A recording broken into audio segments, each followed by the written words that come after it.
இத்தனை நாள் பாஜக கூட்டணியில் தானே இருந்தாங்க போன வருஷம் வரைக்கும். அப்பெல்லாம் அவங்க மதவெறி பிடித்தவங்க இல்லை. இவங்க வெளியில வந்ததும் அவங்களுக்கு மதம் பிடிச்சிட்டு இப்ப அவர் அண்ணாமலை கிளியரா விளக்கம் கொடுத்திருக்காரு. இந்துத்துவானா என்ன, இந்துத்துவாங்கிறது இந்து ஒரு வாழ்வியல் முறை கிளியரா சொல்லியிருக்காரு. நான் பிஜேபி கூட்டணியில் இருப்பதற்காக அவருடைய நண்பர் என்பதற்காக சொல்லவில்லை.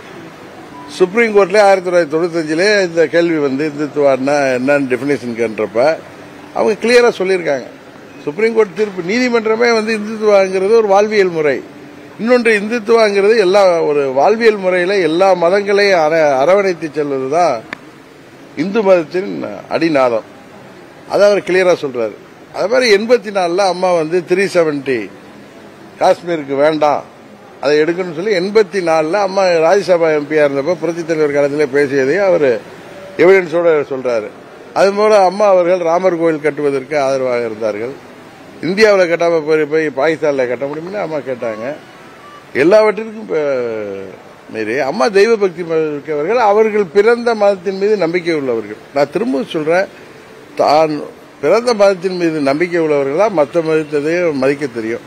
இவர்கள் அரசியலுக்காக திமுக தலைவர் வந்து சிறுபான்மையின் காவலர்களாக காட்டிக் கொள்வதற்காக அவர் இந்துவா பிறந்திருக்கிற காரணத்தினால இந்து மதத்தை பத்தி எது வேணாலும் பேசலாங்கிற தைரியத்தில் பேசுறாரு. மந்திரம் கல்யாண வீடுகளில் மந்திரம் வருவதை கேவலமா பேசுவாரு.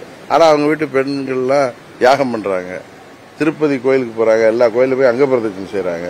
இதே மாதிரி வெளிவேஷம் வேண்டாமே, அவரவர் சொந்த விருப்பம் பக்திங்கிறது. அது மாதிரி அம்மா அவர்கள் வந்து சமூக நீதி காத்த வீராங்கனை எல்லாருக்கும் தெரியும்.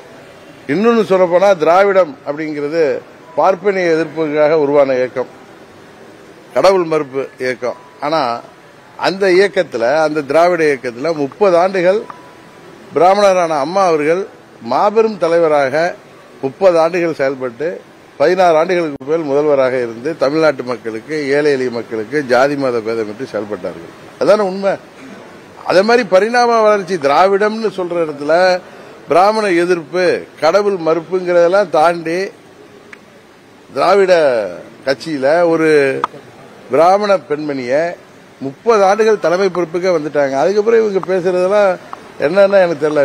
திரு வீரமணி அவர்களை அம்மா அவர்களுக்கு சமூக நீதி காத்த வீராங்கனின் பட்டம் கொடுத்தவர். அவரும் அம்மாவோட ஆதரவா இருந்தவர். 2001 தேர்தலில் அம்மா ஒரு பிராமணரா அவர் பார்க்கல, எல்லா சமுதாயத்துக்கும் எல்லா மதத்துக்கும் பொதுவான ஒரு தலைவராக பார்த்துதான் அவர் எங்களுக்கு ஆதரவா இருந்தார். ஐயா மூப்பனார் அவரும் அவருக்கு உங்களுக்கு. அதனால இவங்க சும்மா திராவிடம், தமிழ் தேசியம் அப்படியெல்லாம் பேசி இளைஞர்களை குழப்ப பார்க்கிறார்கள். இந்த காலத்தில் தேவை வந்து ஆன்மீகம் என்பது அவர்களுடைய தகுதி விருப்பம். அதுல போய் யாரும் தலையிட வேணாம். இன்னொன்னு, அம்மா வந்து ஒரு இந்துங்கிறத நம்ம எப்படி மறுக்க முடியும்?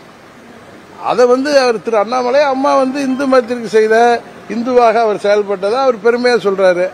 ஏன்னா அவங்க கொள்கை இந்துத்துவா கொள்கை. இந்துத்துவாங்கிறது வாழ்க்கை முறை. இதே பிஜேபியுடைய கொள்கை இந்துத்துவா. ஏன் கருணாநிதி அவர்கள் கூட்டணி வைத்து அமைச்சரவையில் எல்லாம் இருந்தாங்க? அதனால இவங்க சும்மா அந்த காலகட்டத்துக்கு மக்களை ஏமாற்றுவதற்கு திமுகவும் அவர்கள் கூட்டணியை சேர்ந்தவர்களும் இந்த சனாதனம்னா என்னன்னே தெரியாது, நம்மளாம் இந்து தான், அதை பற்றிலாம் பேசி பாஜகவை தமிழ்நாட்டில் வளர்ப்பதே திமுகவும் அந்த கூட்டணி கட்சிகள் தான். இந்த வீடியோ உங்களுக்கு பிடிச்சிருந்தா ப்ளீஸ் லைக் அண்ட் ஷேர் பண்ணுங்க. மறக்காம எங்க சேனலை சப்ஸ்கிரைபும் பண்ணுங்க.